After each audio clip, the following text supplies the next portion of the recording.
Hey man, how are you? You want to answer for me? Hello Vital MTB.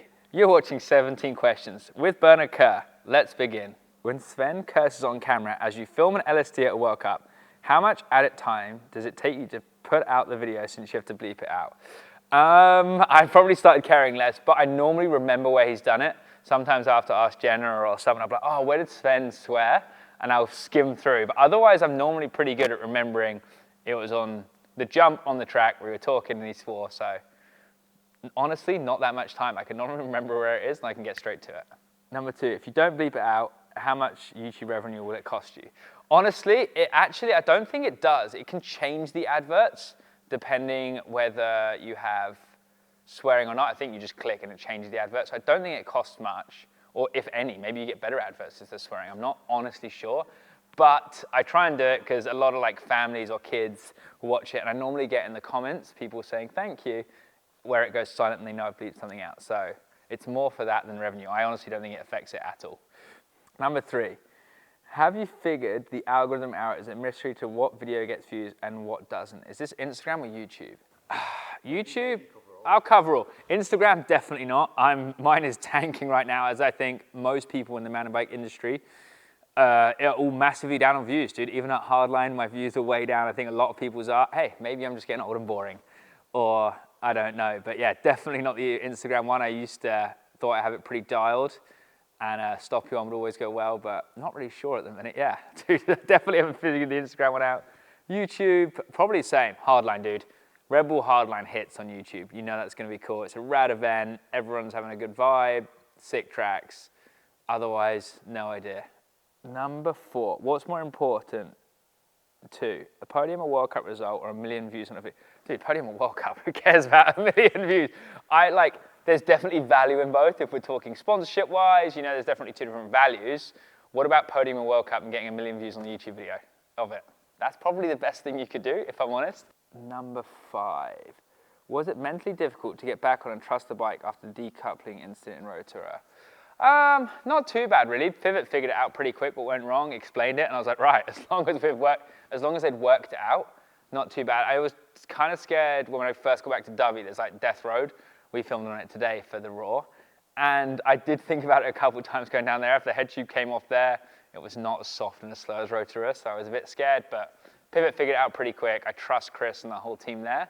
So yeah, pretty good. Are you tired of talking about the decoupling incident? Yeah, honestly, the amount of people when I got back to Dovey last year, even for probably the 6 months, that just talked about that, it did get a bit tiring, but I guess that comes with the nature. Unfortunately, like those people were super interested. It was a crazy thing that happened. It might be the one time they get to ask the question. So yeah, for most people, fine.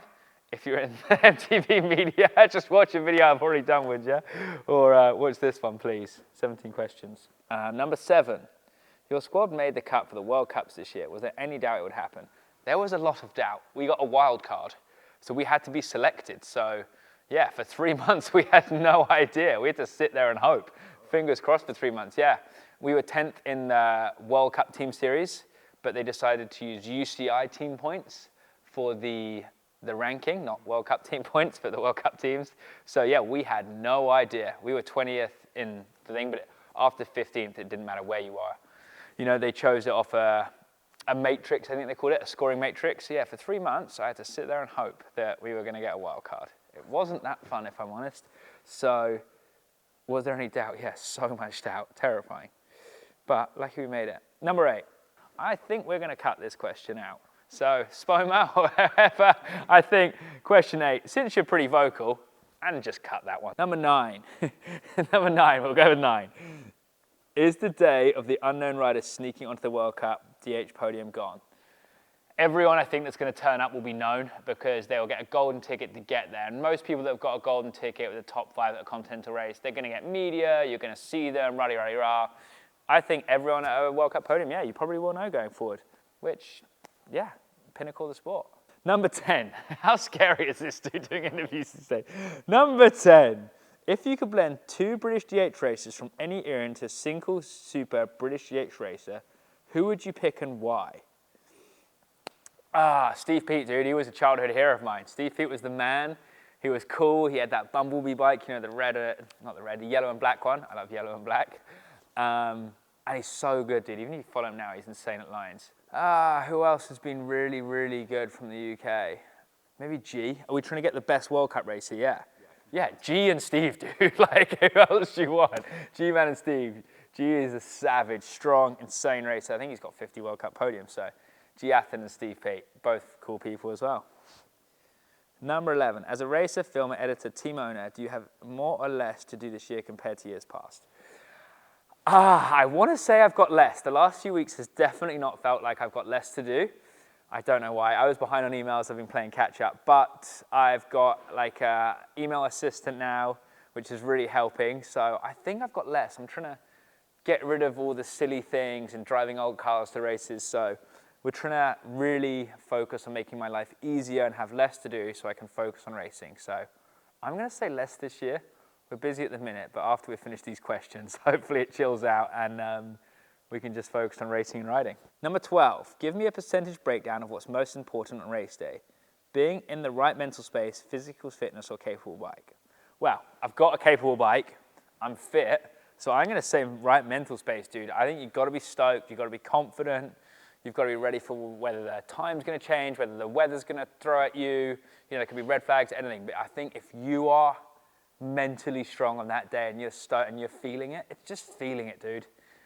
Mental headspace, 100% I would say is the most important because we've pretty much got everything else ticked off. So mental headspace.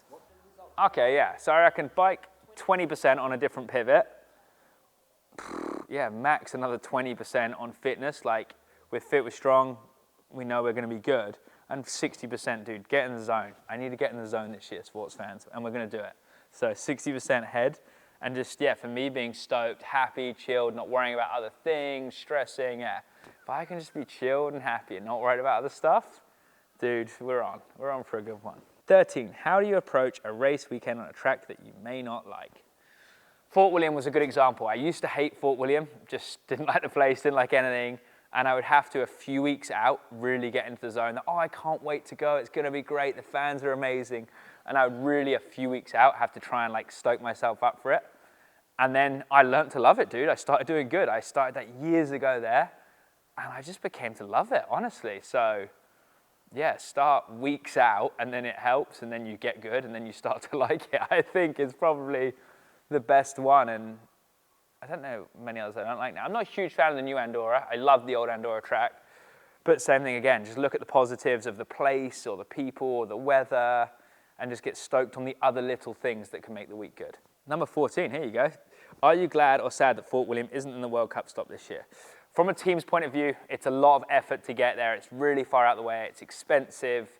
Good ACOM with a house big enough. We're 30, 40 minutes away from the track each way, each day. So a lot of traveling. It's really hard for the mechanics. There's no Wi-Fi. Honestly, from a team logistical standpoint, it's awful, or was awful, and I'm really happy it's gone. For the fans, I'm really sad. The fans that come, they're amazing. It's such a good crowd. Everyone's so supportive and nice, and it's cool to have a race in your home country, or like continent country. This isn't a continent country. United Kingdom, Great Britain. So that's really a cool thing that I will miss. But we have Red Bull Hardline to replace that. We get to see loads of people there, which is awesome. But yeah, from a team standpoint and a team logistics, very, very happy it's gone. Number 15, as you prep to get in the start gate for your race run, do you have any superstitions or mandatory actions that you have to perform? A warm up. I probably go over the track so many times in my head now that I've got way better at. It's really trying to focus. I'm like, right, hit that, hit that, hit that, and all in a positive mindset, I guess. So I really try and go over the track. I'll do like maybe one whilst I'm on the warm-up bike, I'll ride around, and I'll do one or two after I've ridden around. I've stopped riding around for at least 5 minutes before my race run. So I'll do nothing for the last 5 minutes. I'll definitely go through the track one or two more times then. So that, don't know, superstitions, actions that you have to warm. If it's cold, I have like a thing called Reynard, so my hands and feet get really cold. So I really have to warm my hands up a lot. If like St. Anne or somewhere, I might warm up with a hoodie over the handlebars, trying to keep my hands warm, or hand warmers in the lift. If it's a cold race, and we race in October now, so yeah, a lot of the time there I'll have like a hoodie on the handlebars to keep my hands warm. Number 16, you have to pick one of three things to put on your new Phoenix to race Fort William. suspension from 20 years ago, tyres from 20 years ago, or brakes from 20 years ago? Which would it be and why? How old are the Saints? We could probably almost use the Saints. Can I use Saints? Well, you could almost get away with Saints, I think. 20-year-old Saints. They're not 20 years old, are they? 15, yeah. So, geez, it's a 20-year-old. Well, I don't want to change tyres because the old Contis were nowhere near as good as the current because these are insane. A 20-year-old Pivot doesn't exist, unfortunately. So I can't ride one of those. They started in 2007, for anyone wondering. I think a 40 might be the way to go. I think you could get a good 40. Nah, it's too bad. I think brakes. I'm going to go back to brakes. Where do you actually need grip down there, though? True, you are just bombing. Like it's just rocks or berms or motorway. Yeah, Fort Williams is the one where you are just carrying speed now, yeah. There's going to be a good set of brakes I can find, I reckon. Just put some old Shimanos on, they're pretty good. Number 17, wouldn't you rather be riding 20-year-old parts in Fort Williams than answering these dumb questions? No, I'd rather be in the warehouse in Mac if I'm honest. It's sunny outside, we have an epic day riding Dovey Bike Park thanks to the Athertons. I would rather be here than in Fort William, honestly. This is pretty fun and hopefully everyone's enjoyed it. So yeah, I would definitely rather be here than in Fort William right now.